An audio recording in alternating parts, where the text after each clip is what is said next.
Well, currently the 2030 Agenda, the Sustainable Development Goals, have become the central focus of UNDP's cooperation also with Vietnam.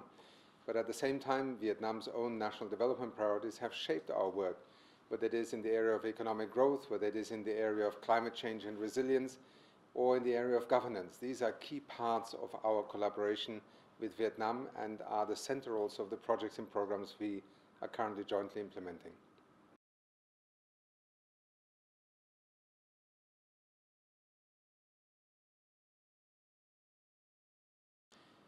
Well, UNDP has been working with Vietnam for many years, but particularly in recent years, whether it is in response to cyclones, we have sometimes mobilized funds in emergency response, and that happened just in the last 1 or 2 years.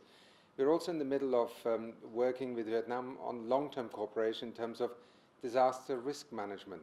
The capacity to prepare for what we know will be growing risks of extreme weather events means that both national policy and national response mechanisms need to be strengthened.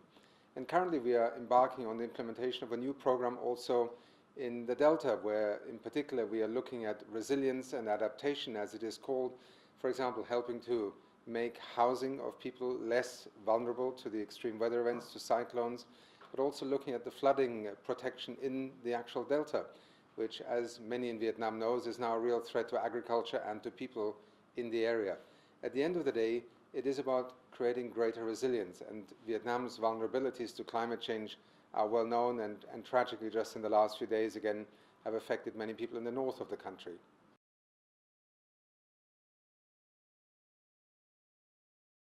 Let me first of all congratulate Vietnam on having been part of the Paris Agreement, the best insurance we have today for things not to get much worse in the decades and centuries ahead is to actually implement the Paris Agreement, because we need all nations to essentially decarbonize our economies, to reduce the risk of climate change and of global warming. That certainly is a key part that Vietnam has, and I hope will continue to play, including with its own national climate change strategy. At the same time, Vietnam can make a contribution to decarbonizing the global economy. Its energy and electricity generating systems, energy efficiency in the country, these are all part of actually making a contribution to the global effort to reduce the risks of climate change in the future. And at the end of the day, continue to invest in adaptation. Vietnamese people, Vietnam's economy, its infrastructure is under threat. It is already facing risks. We need to look at new ways of working together. We need to look at new ways of mobilizing the insurance sector also. These are just a few examples of how Vietnam, both in terms of a global collective strategy, but also in its country individually, is making a significant difference to what happens next. And that is part of our commitment to work with Vietnam in the years to come.